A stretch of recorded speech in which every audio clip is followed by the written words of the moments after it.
Hello students, again welcome to chemistry concept. अभी अभी इसके पहले के लेक्चर में आपने प्रोसेस वो वर्ड सीखा था, है ना? और टाइप्स ऑफ प्रोसेस। बच्चों बताओगे मुझे आपने कितनी टाइप के प्रोसेस सीखे थे? मैं उसको ग्राफ में रिप्रेजेंट कर दूं और उसके बाद फिर हम आगे का लेक्चर कंटिन्यू करते हैं।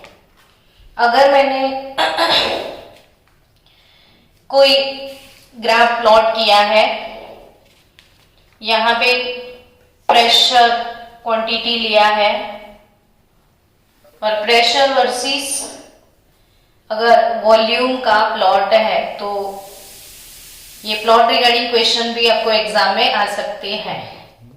तो आपको सिर्फ इतना ही समझना है कि वॉल्यूम कांस्टेंट, क्या वॉल्यूम कांस्टेंट, तो कांस्टेंट यानी कभी चेंज ही नहीं हो रहा है। देख, वॉल्यूम प्रेशर कितना भी चेंज कर रहे हो, वॉल्यूम चेंज नहीं हो रहा है। तो अगर वॉल्यूम चेंज करते हो और प्रेशर रिमेन्स कांस्टेंट, तो अगर ये वाला प्लॉट आपको दिख रहा है कि ये प्रेशर, ये यहाँ पे प्रेशर है, बिल्कुल स्ट्रेट जा रहा है, तो इसका मतलब क्या? प्रेशर कांस्टेंट है, प्रेशर चेंज नहीं हो रहा है। और जिसमें प्रेशर चेंज नहीं होता है ना बच्चों, वैसे प्रोसेस को हम क्या बोलते हैं? Isobaric process. तो ये वाला प्लॉट किसका है? आइसोबैरिक है। लेकिन वॉल्यूम रिमेन्स कांस्टेंट, तो इसे आप क्या बोलते हो? आइसोकोरिक। वॉल्यूम रिमेन्स कांस्टेंट, तो वो क्या? आइसोकोरिक। प्रेशर रिमेन्स कांस्टेंट, तो वो क्या? आइसोबैरिक। और आइसोथर्मल बॉयल्स लॉ, याद आया? आइसोथर्म बॉयल्स लॉ ऐसे था, pressure versus volume, Boyle uncle का ग्राफ। तो ये बॉयल आइसोथर्म है। और अगर एडियाबेटिक मतलब क्या बच्चा? Heat remains constant. तो अगर ऐसे कोई प्लॉट मिला तो वो है एडियाबेटिक। क्या है? ये सारी चीजें आपकी टेक्स्ट बुक में आपको ऐसे नहीं मिलेगी। ढंग से ये जो प्रोसेस है, टाइप्स ऑफ प्रोसेस है, ये सारी चीजें टेक्स्ट बुक में प्रॉपरली जिस जगह पे देना चाहिए वो नहीं दिया है, तभी मैंने ये पहले पूरा कंसेप्ट आपको क्लियर करवाया।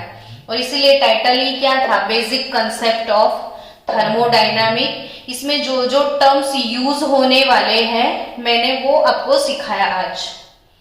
अब ये समझ में आया कि ये प्रेशर वॉल्यूम ग्राफ है, प्रेशर वॉल्यूम ग्राफ है। तो अगर ये स्ट्रेट है ना, तो ये वॉल्यूम कांस्टेंट हो गया, आइसोकोरिक। ये स्ट्रेट है तो यहाँ पे प्रेशर नाम का टर्म कांस्टेंट है, तो आइसोबैरिक। फिर प्रेशर वॉल्यूम में ये कर्व ऐसे मिलता है, तब ये बॉयल कर्व है। बॉयल का ग्राफ बहुत डिटेल में सिखाया था, ये आइसोथर्म। और उसके नीचे ये हीट रिमेन्स कांस्टेंट, तो इट इज एडियाबेटिक प्रोसेस। तो ऐसे सबके प्लॉट होते हैं चारों प्रोसेस के। अब नेक्स्ट टर्म मुझे आपको सिखाना है,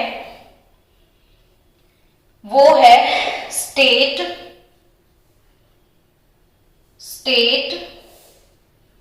ऑफ अ सिस्टम।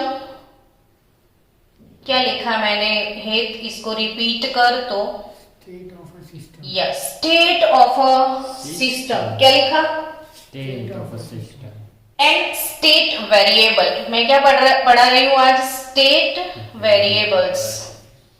तो स्टेट वेरिएबल्स किसको बोलने वाले हैं हम? स्टेट वेरिएबल किसको बोलेंगे? तो किसकी वजह से आप वो प्रोसेस, हेत इधर ध्यान दो, प्रोसेस जो भी होता है ना, इसका मतलब क्या होता है कि conversion of system from one state to another state. कोई भी सिस्टम है, उसका इनिशियल स्टेट से फाइनल स्टेट में कन्वर्जन होता है। सपोज आइस है, मेल्ट हो गया, जिंक और HCl लिया, हाइड्रोजन गैस प्रोड्यूस हो गया। यानी एक सिस्टम का कन्वर्जन दूसरे सिस्टम में होता है। तो पहले वाले को हम इनिशियल बोलेंगे, बाद वाले को क्या बोलेंगे, final.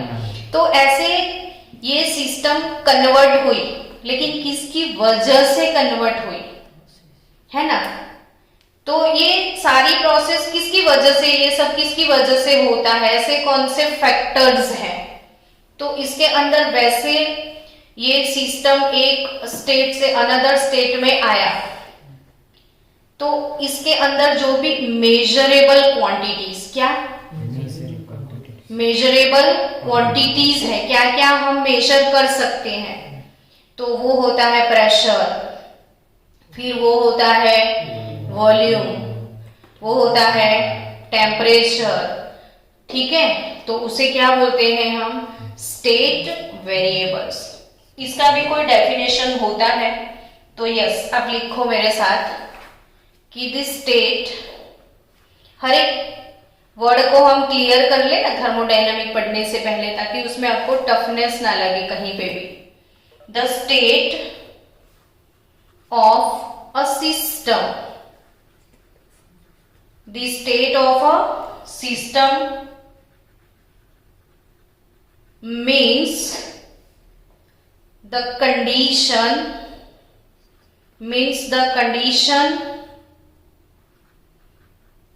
of the system. State of a system means what?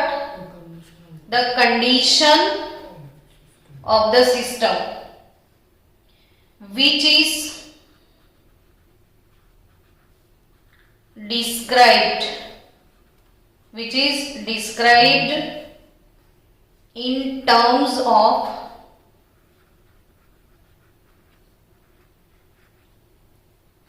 certain observable और मेजरेबल, ऑब्जर्वेबल और क्या बोल सकते हो आप, मेजरेबल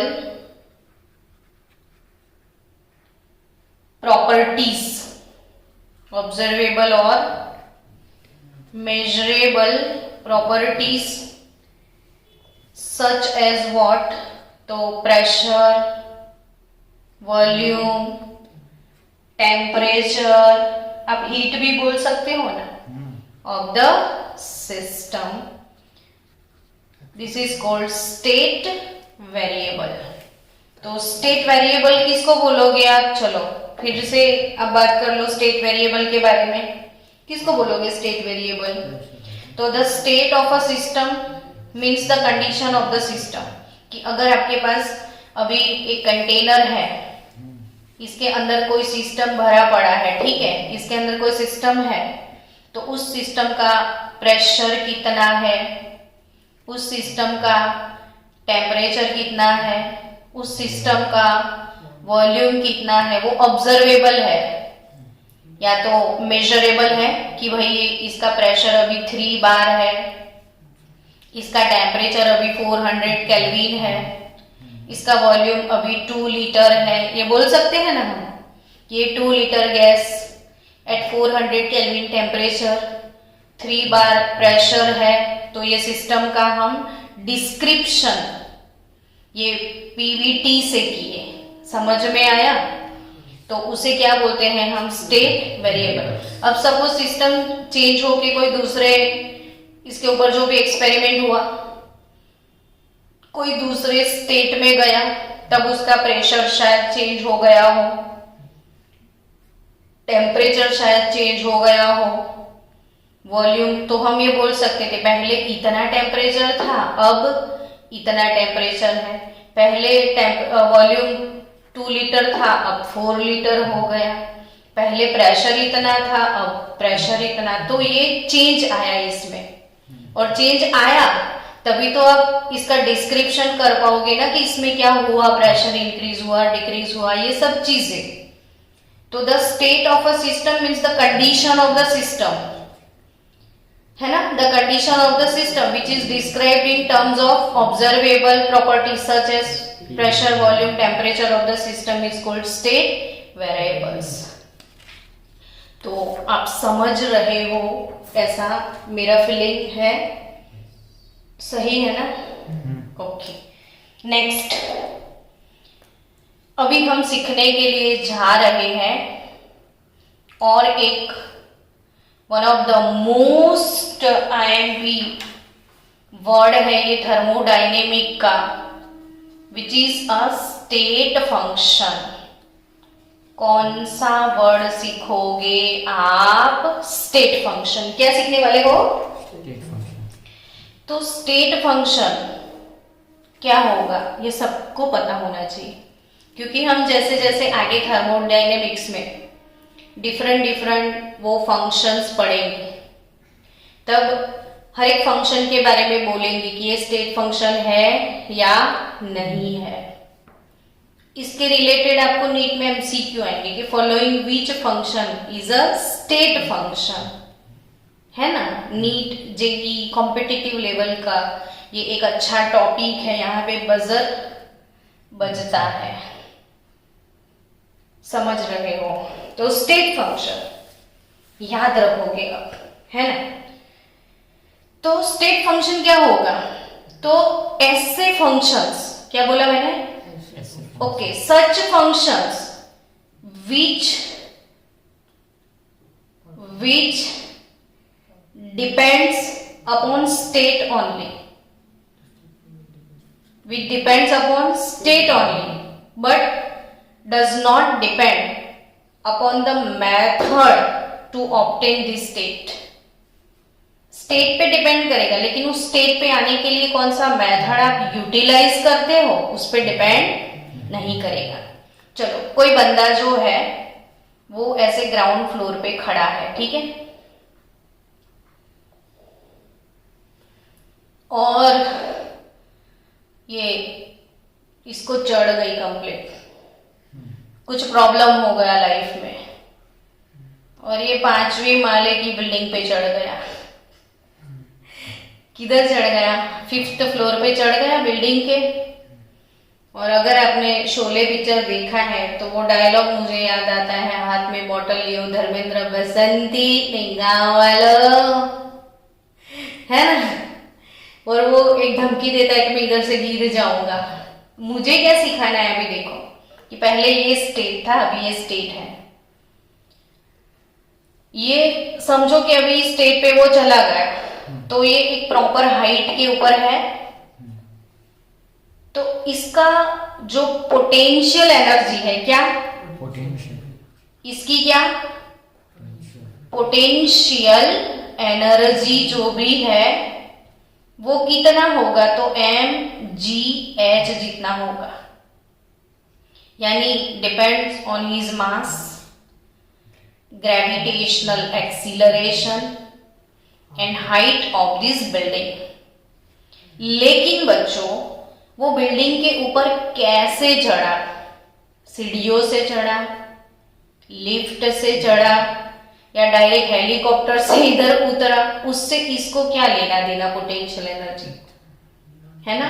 इसने जो भी मेथड फॉलो किया ऑब्टेन दी स्टेट, है ना?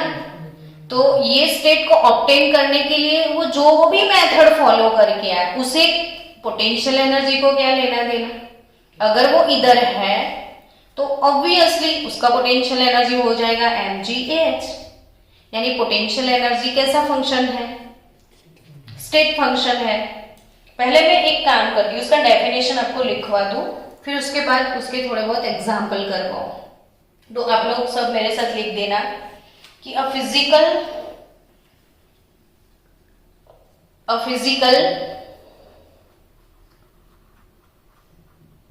क्वांटिटी, आपकी बुक में ये भी ढंग से नहीं दिया है, इसीलिए मेहनत कर रही हूं, क्योंकि फिर आपकी नोट्स बन जाए ना। क्या? A physical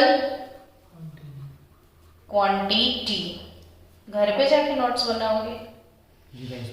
okay, a physical quantity is said to be state function. A physical quantity is said to be state function if its value if its value, आप बैठ के मेमोराइज तो कर सकते हो। A physical quantity said to be state function if its value depends, if its value depends only upon the state of the system। क्या लिखा मैंने? only upon the state of the system and does not, and क्या? Does not depend upon, does not depend upon the path, upon the path which, path by which the state has been attained या obtain, जो भी। तो चलो मन में फिर से याद कर ला बच्चा। A physical quantity state function किसे बोलना है? तो such physical quantity, such physical quantity said to be state function if its value depends only upon the state। कितना मस्त है, स्टेट फंक्शन तो स्टेट पे डिपेंड करता है, वन वर्ड में। क्यों इतना दिमाग खराब करने का? इंटरनल एनर्जी, इंटरनल वाली सारी एनर्जी।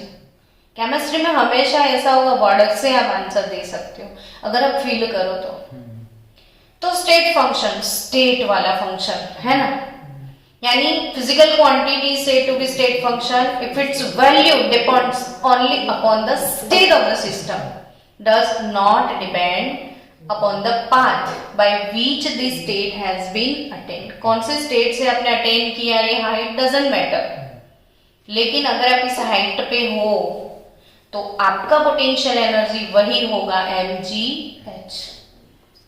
सेम वे हम कभी बोलते थे एट STP, चैप्टर 1 में बहुत बार, और स्टेट्स ऑफ मैटर में भी ये वर्ड बहुत बार आया है, STP। एट STP मतलब क्या? तो at standard temperature and pressure volume of 1 mole of gas, volume of 1 mole of gas is always 22.4 litre. हम ऐसा बोलते थे कि अगर STP है यानी स्टैंडर्ड टेम्परेचर हमेशा कितना होता है? तो 273 केल्विन टेम्परेचर। कंडीशन आपने कौन सी सेट की है? सिस्टम की, सिस्टम का टेम्परेचर आप कितना सेट करके बैठे हो? 273 केल्विन करके बैठे हो। प्रेशर आपने मैनेज किया है 1 बार, ये स्टैंडर्ड कंडीशन है। कहीं पे भी आप एक्सपेरिमेंट कर रहे हो, आपने टेम्परेचर मैनेज किया 273 केल्विन, आपका प्रेशर अभी है 1 बार, तो ऑटोमेटिकली अगर आपके पास कोई भी 1 मोल ऑफ गैस है तो उसका वॉल्यूम होगा 22.4 लीटर, है ना? तो जिसे हम मोलार वॉल्यूम भी बोलते हैं, इस वॉल्यूम को हम क्या बोलते हैं? Molar volume. अभी आपको याद हो गया कि 1 मोल कितना लीटर होता है? 22.4 लीटर। लेकिन कब? एट STP, यानी ये स्टैंडर्ड टेम्परेचर, ये एक स्टेट है पूरा, इसी स्टेट पे वॉल्यूम इतना होगा। फिर ये स्टेट आप कैसे ऑब्टेन कर दो? बर्फ डाल के टेम्परेचर लाते हो या कश्मीर के ऊपर जाके टेम्परेचर लाते हो, कोई फर्क नहीं पड़ता हमें कौन से मेथड से टेम्परेचर मैनेज किया आपने, कौन से मेथड से अपने प्रेशर मैनेज किया, डजंट मैटर, लेकिन ये दोनों स्टेट है तो वॉल्यूम इतना ही होगा। सो ये quantity depends only on state. अगर ये 273 की जगह 473 तो अलग हो जाता, यानी वही चीज है कि ये वाला स्टेट है तो ये वॉल्यूम फिक्स है, लेकिन स्टेट कैसे आए इससे इसको कोई लेना देना नहीं है। तो स्टेट फंक्शन समझ में आया कि नहीं आया? ओके। नेक्स्ट, अब आप सोच रहे होंगे और भी अभी कुछ है, इतना कुछ तो सीख लिए, अभी भी कुछ है, तो यस है, और भी टर्म्स है थर्मोडायनेमिक्स में बहुत सारे। तो be ready for next term, वो है मैक्रोस्कोपिक प्रॉपर्टीज। वो क्या है? Macroscopic properties. और मैक्रोस्कोपिक प्रॉपर्टी यानी क्या? फिर से मन में इमोशन जागे, है ना? तो हमारे पास हमें ऐसी दो मैक्रोस्कोपिक प्रॉपर्टीज पढ़नी है। एक्सटेंसिव प्रॉपर्टीज, क्या? Extensive properties and intensive properties. क्या पढ़ना है? एक्सटेंसिव और इंटेंसिव। फिर से मुझे बजर बजाना पड़ेगा। इधर से नीट जी का क्वेश्चन आता है। कैसा क्वेश्चन? तो अगेन आपको बहुत सारे प्रॉपर्टीज दिए होंगे, उसमें से सिलेक्ट करना है कि ये कौन सी एक्सटेंसिव है, कौन सी इंटेंसिव है। यानी ये पक्का बाय हार्ट वाला टॉपिक है कि नहीं? है, इंपॉर्टेंट है। और मैं जहां जहां बोलूं ना इंपॉर्टेंट है, तो आप रुक जाओ, उसे अच्छे से पढ़ लो, ताकि आप नींद में हो तो क्या हो जाए, तुसी जग जाओ। इथे भी देख लेना बच्चा। चलो, तो पहले कौन सा स्टार्ट करो, बोलो? एक्सटेंसिव की डेफिनेशन इसका भी लिख ही देंगे, क्योंकि आपकी टेक्स्ट बुक पता नहीं ढंग से कुछ दे रही है नहीं। हाँ, वो कहीं कहीं अंदर अंदर घुसा पड़ा होगा। तो एक्सटेंसिव प्रॉपर्टीज मतलब क्या? तो these are properties, these are properties which, hello focus आया, बहुत सिंपल सा टॉपिक है। नींद मतलब ऐसे नींद में भी हो और नहीं जाओगे ना तो भी समझ जाओगे, समझे? these properties are which property depends upon, सोचो क्या होगा? Depends upon the quantity, depends upon the quantity of matter. क्या समझे? मस्त है ना? प्रॉपर्टी विच डिपेंड, क्या? Which depends upon the quantity of matter. कितना सिंपल। जो क्वांटिटी पे डिपेंड करे ना वो एक्सटेंसिव प्रॉपर्टी। यानी आपका मास कितना है, तो चलो आपका मास 60 kg है, तो वो आपके अंदर कितना क्वांटिटी है उस पर डिपेंड करता है ना, हाँ कि ना? वॉल्यूम तो 2 लीटर है, 4 लीटर है, तो वो किस चीज पे डिपेंड करता है? क्वांटिटी पे। मगर डेंसिटी, तो पानी का डेंसिटी 1 है, तो वो कितना भी पानी हो डेंसिटी तो जो है वो फिक्स रहेगा ना, हाँ या ना? तो एक्सटेंसिव प्रॉपर्टी किसको बोलेंगे हम, वो बताओ? कि these are properties which depends upon the quantity of matter। बच्चों अच्छे से 10 बार बोल दो ताकि याद ही हो जाए। Depends upon the quantity of matter. Common example के बारे में मैं बोलूं तो कॉमन एग्जाम्पल सिंपली आप बोल सकते हो, और वही सिंपल एग्जाम्पल पूछते हैं तो क्यों ना हम सारे एग्जाम्पल लिख दें। नहीं, मास, फिर वॉल्यूम, हीट कैपेसिटी।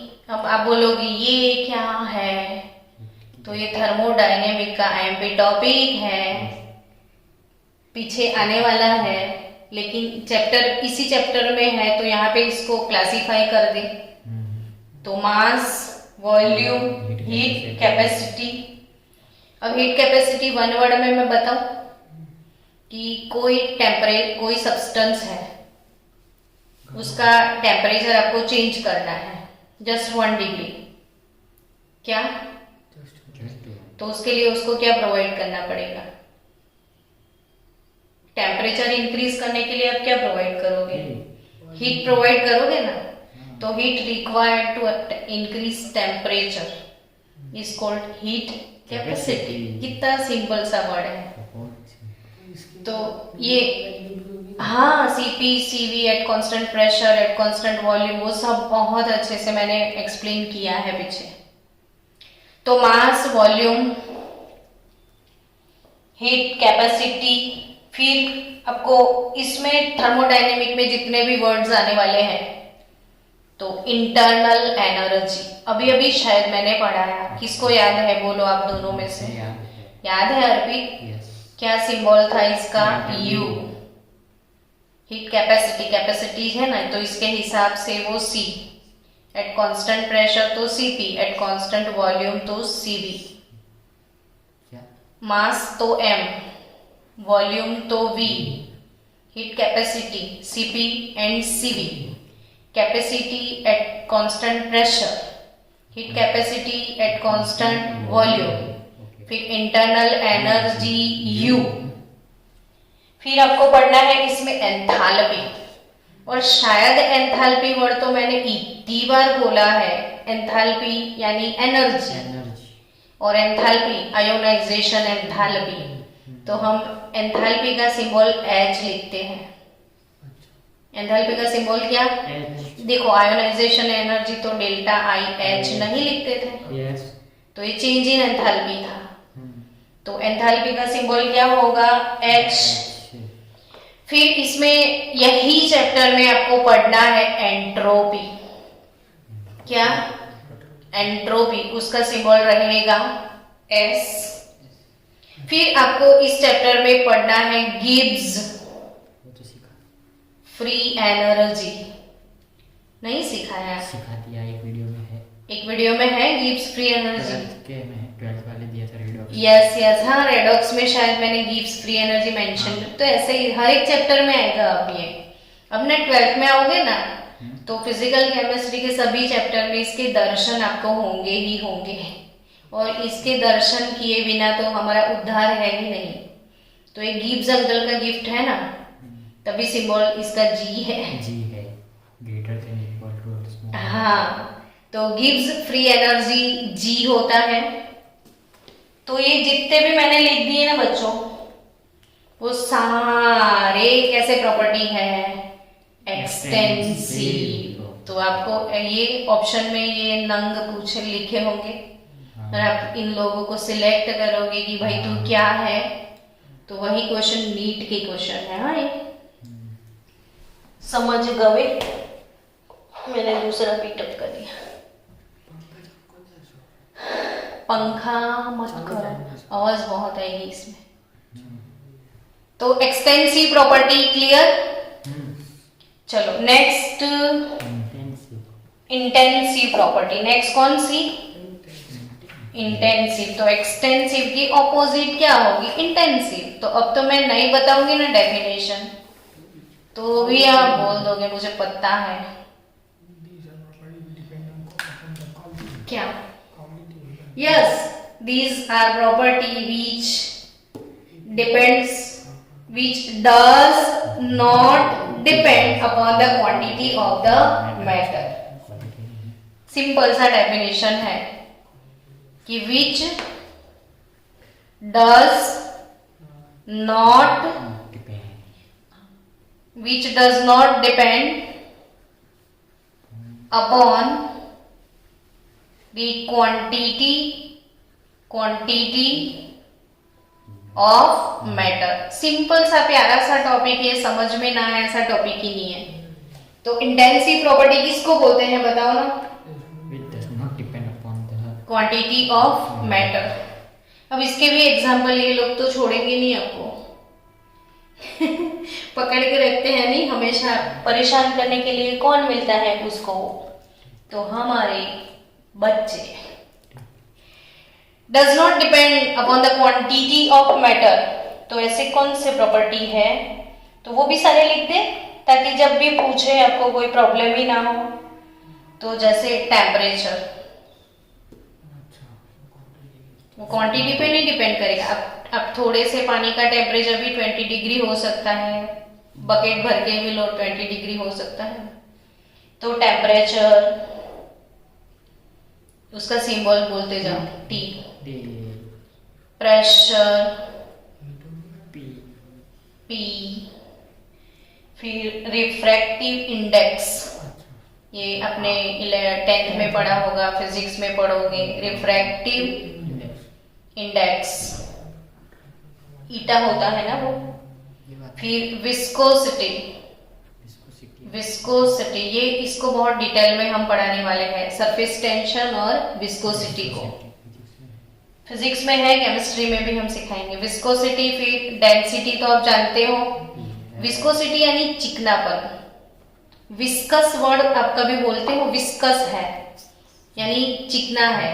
मतलब देखो घी, चिकनाहट यानी घी और ऑयल कैसा होता है, उसमें चिकनापन होता है। और पानी में तो water is less viscous and oil is more viscous. लेकिन कैस्टर ऑयल ले लो तो वो कितना गाढ़ा और ज्यादा चिकना है, तो उसकी विस्कोसिटी बहुत ज्यादा है, यानी चिकनापन है ना। तो वो विस्कोसिटी पूरा टॉपिक हम केमिस्ट्री में लेंगे कभी। तो रिफ्रैक्टिव इंडेक्स, विस्कोसिटी, फिर क्या डेंसिटी, फिर सरफेस टेंशन, ये भी हम केमिस्ट्री में पढ़ाएंगे आपको, सरफेस टेंशन। फिर स्पेसिफिक हीट, क्या specific heat. Then boiling point, boiling point, freezing point, melting point भी बोल सकते हो, boiling point, freezing point. EMF of a cell, हम ईएमएफ सुन चुके हैं ना, इलेक्ट्रोमोटिव फोर्स। क्या इलेक्ट्रोमोटिव फोर्स, रेडॉक्स में आपको ने सुना होगा EMF, electromotive force of any cell. तो ईएमएफ ऑफ सेल भी कैसी प्रॉपर्टी है, इंटेंसिव प्रॉपर्टी है। पीएच ऑफ अ सॉल्यूशन, 1-2 दिन पहले मैंने पीएच निकालना सिखाया था। तो पीएच ऑफ अ सॉल्यूशन भी कैसी प्रॉपर्टी है, इंटेंसिव प्रॉपर्टी है। फिर मोल फ्रैक्शन, वो भी आई थिंक 2 दिन से मैं बोल रही हूँ ना क्लास में। मोल फ्रैक्शन जिसे बोलते हैं हम एक्स, मोलारिटी, मोलालिटी वो मास पे डिपेंड करता है, मोलारिटी वॉल्यूम पे डिपेंड करता है। तो मोलारिटी एटसेट्रा, ये सब कैसे फंक्शन है।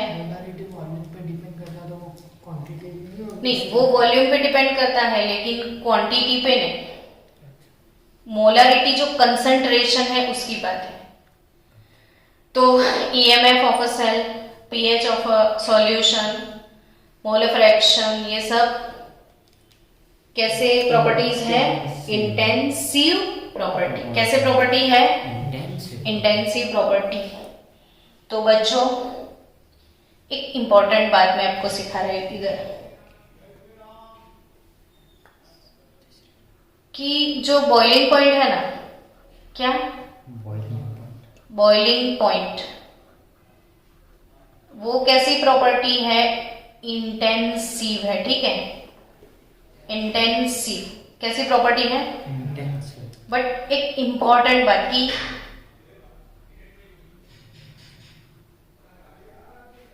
एलिवेशन इन बॉइलिंग पॉइंट, क्या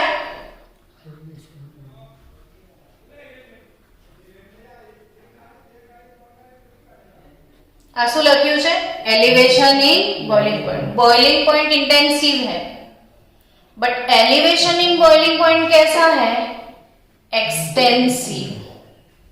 अब आपको अजीब लगेगा कि ये एलिवेशन क्या, एलिवेशन का मतलब क्या निकलता है? आप एलिवेशन वर्ड के बारे में सोचो तो क्या दिमाग में आए कि इंक्रीज। एलिवेशन का मतलब क्या होता है? इंक्रीज होना। देखो वाटर है ना, सपोज आपके पास वाटर है इतना सा, ठीक है,